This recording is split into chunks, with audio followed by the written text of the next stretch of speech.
Hi, I'm Jan Christian. I serve on your congregational life staff for the Pacific Western region. And one of my areas of specialization is stewardship. Earlier this year, Kay Kreider of Stewardship for Us and I hosted a conversation entitled Thoughts on Congregational Pledge Drives in These Times. And I want to share just a few of the questions, answers, and ideas that came out of that. First, people tend to give more to secular organizations that represent their values when they believe that their values are being threatened. This is just such a time for many Unitarian Universalists. Now, does this mean there will be less money to support our congregations and our Unitarian Universalist Association and organizations? Not if we are really serious about our values. Not if we understand the unique role of our religious institutions in these times. Here's what we know. Secular organizations with progressive values have seen an overwhelming increase in donations, many of which are coming from brand new donors. Their regular donors may become more generous, but their donor bases are also increasing. The ACLU, American Civil Liberties Union, for example, raised 7 times more money in one weekend in January than they had raised in the previous year.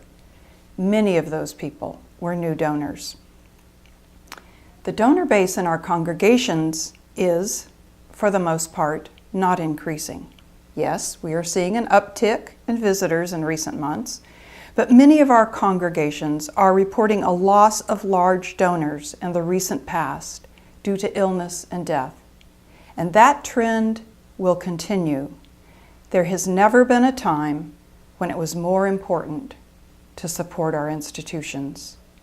We religious liberals have long claimed that our giving to our churches is so low because we give to a number of other causes.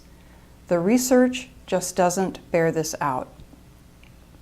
Religious conservatives also donate to other causes, and our overall giving still remains very low when compared to many other religious traditions, and yet our average incomes remain higher. Most of us could substantially increase our charitable giving without negatively impacting the quality of our daily lives.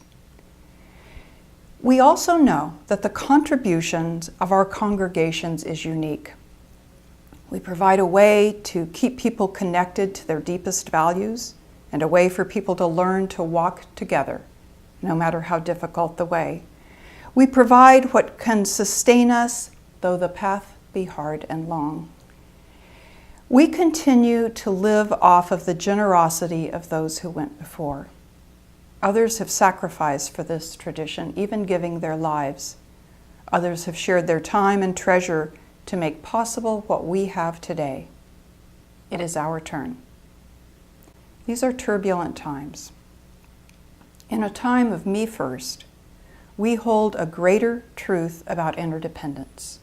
In a time of fear-mongering, we move towards faith. A faith in courage, a faith in generosity, a faith in the power of the gathered community to accept us as we are and to challenge us to become even more courageous and generous. I love the story Chuck Yeager tells about breaking the sound barrier. Why was he successful when others had failed?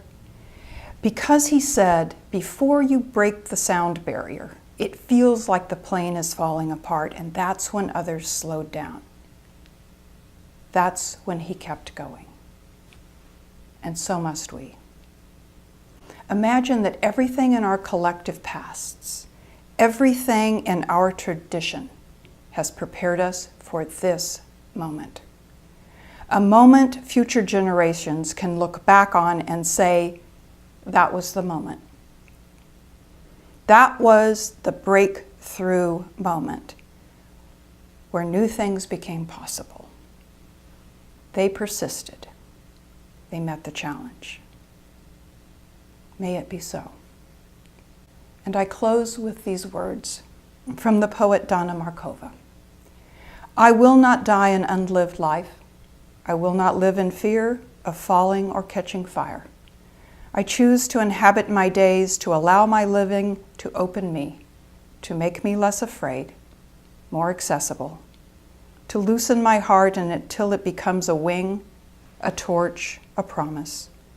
I choose to risk my significance, to live so that that which comes to me as seed goes to the next as blossom, and that which comes to me as blossom goes on as fruit.